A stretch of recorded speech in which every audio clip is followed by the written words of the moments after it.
bisous. Bona mwana samazali. Tala munina na pereno.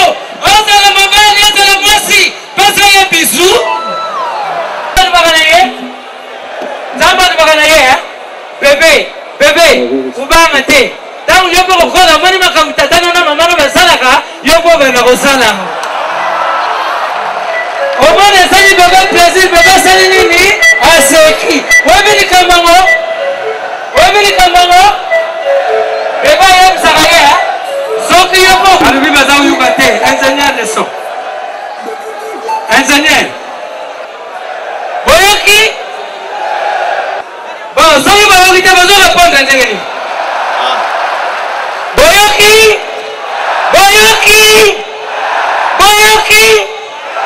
Nana bayiba nga banzimu.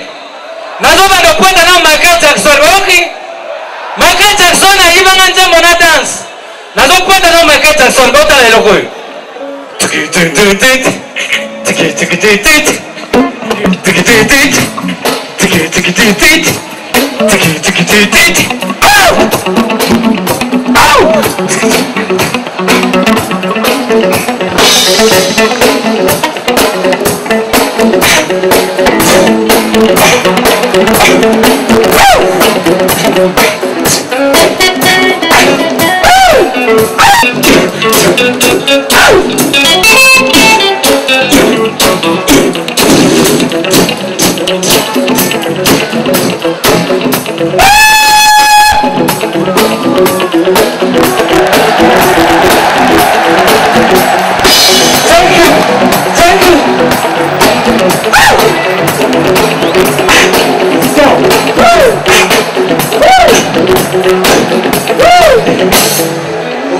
Thank you.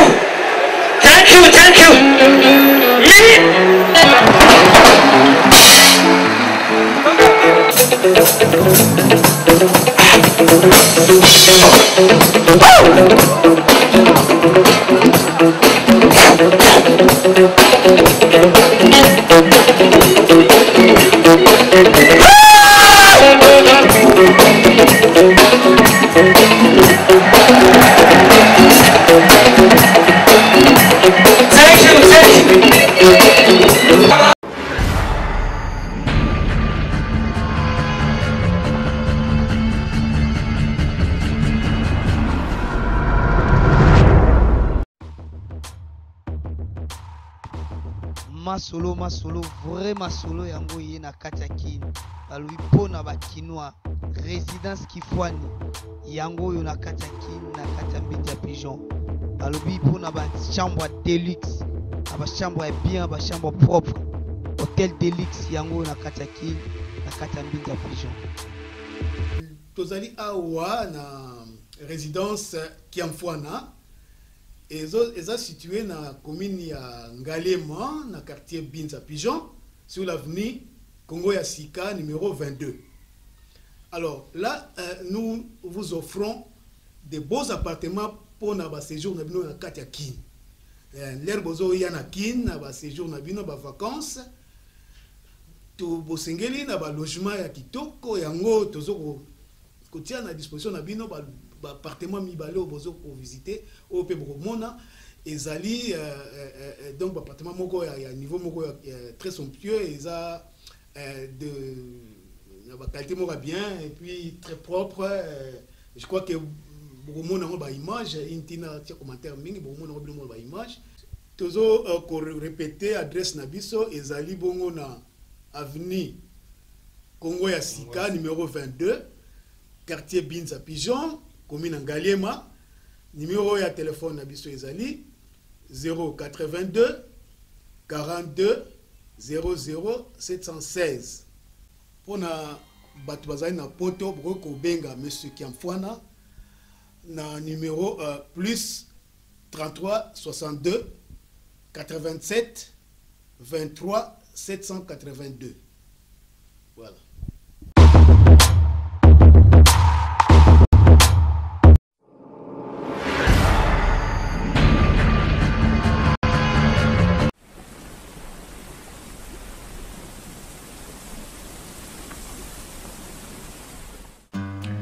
Bonjour, je m'appelle Cynthia Kams et comme vous voyez que CPLA TV est un appel au CP Sabino et Vandi et le binding toko CP Saba client nabiso alors CPLA TV et bimsi décodeur asika c'est CPLA TV Plus de New Generation avec plus de 21 chaînes il y a Congo encore plus donc j'espère que binono se beau CPLA parce que non simplement que CPLA TV Plus New Generation mais c'est aussi moins 70 livres donc avant vous avez 150 et maintenant vous avez 80 livres.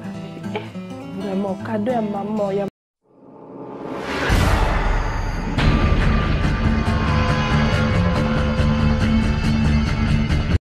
du nouveau en Afrique du Sud. Banakin, Banapoto, partout dans le monde. Émission de Bino Bozela qui a trop scola show des gens à Katia, South Africa. Précisément dans la ville de Durban, avec votre servante Scola Ikoukoula naturelle. Une tête bien faite, mais pas pleine. Vous me verrez bientôt sur rdcongoinfo.fr. On est là pour vous grâce à César Ngadi, mon boss. Tout le monde est d'accord. Bobo Injonjo Nakatia Jobu est d'accord et Manning Sindani, boss for life, est aussi d'accord. Vous me verrez bientôt sur rdcongo.fr. On est là pour vous grâce à César Ngadi, mon boss, et autrement dit Diego Kao. Nabengue Diego Kao pour Banda Masolongo et tout le monde est d'accord. À travers cette émission, on a bandé qu'on a vu au Monakala et puis on a étranger comment on va vivre en South Africa, précisément à Durban, Pretoria, Cape Town et à Joburg. Nous allons vous montrer, vous allez voir, vous allez comprendre et vous allez découvrir. Donc comprendre, voir et découvrir. C'est nulle part ailleurs que chez César Ngadi.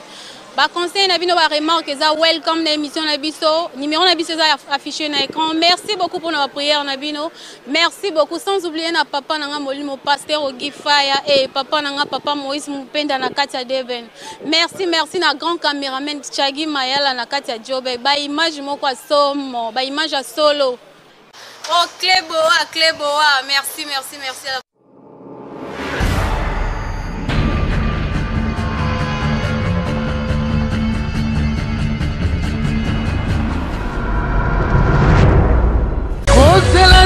In Memoriam, votre nouvelle émission sur RD Congo Info. In Memoriam, émission présentée par le grand prêtre César Ngadi. In Memoriam, bientôt, In Memoriam sur RD Congo Info. Ils ne sont plus, mais ils restent dans nos mémoires. In Memoriam, bientôt sur RD Congo Info.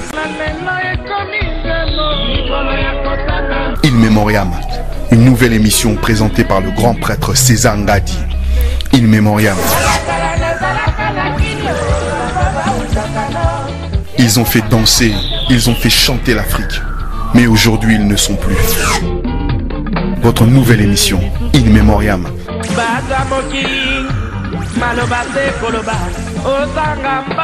Émission présentée par le grand prêtre César Ngadi. In Memoriam. Bientôt, In Memoriam sur RD Congo Info. Ils ont fait danser, ils ont fait chanter l'Afrique. Mais aujourd'hui, ils ne sont plus. In Memoriam, votre nouvelle émission sur RD Congo Info. In Memoriam sur RD Congo Info. Désir.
Merci beaucoup. On écoute.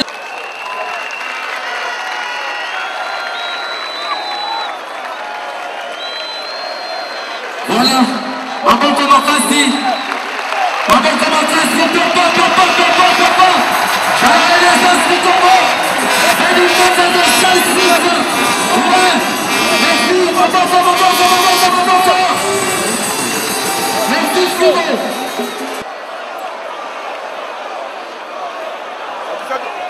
Mibale ezali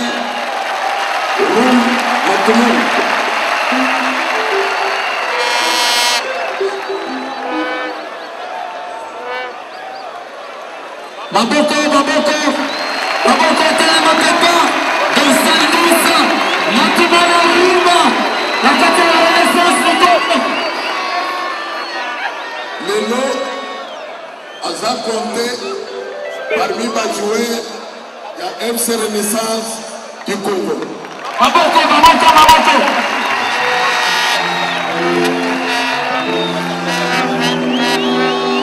Voilà. La quasi vous Maboko Makasi orange. Nous allons passer aussi la présidente Moussamania. Wapi, après sa tambote la bonne Renaissance du Congo. Toujours papa avec Maboko, président Moussamania. Renaissance, oui. Dans la Renaissance, la possibilité de passe mes amis.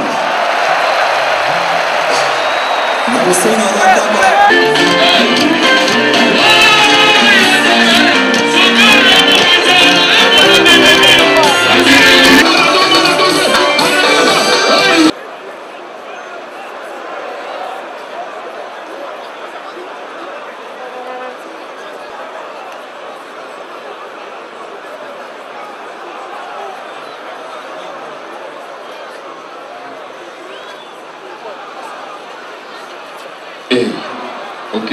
Hey. Check, check.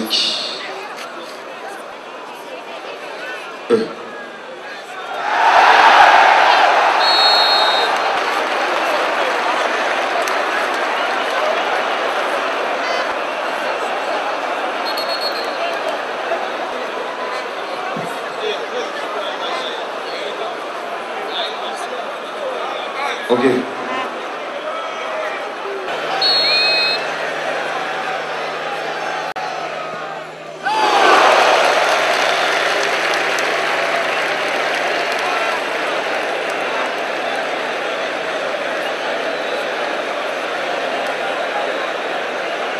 Oui, 8 ans football professionnel, quand même faut pas qu'on dise baninga msuna bana ba batika menga na continuer toujours parce que na olaxa ke na lingi musala na nga tout yango moni na obeta ti lelo ozape ko s'attendre à ce qu'un jour ceux qui auraient aux sous forme na yo coach équipe nationale a bengo son équipe nationale non makambo wana te na beta jeune équipe nationale na prouva na laxa nyonso donc na eloko na olaxa ya sikate kuna comme na ngeza na ye ko beta na renaissance to tombo la renaissance na baninga na nga ensemble.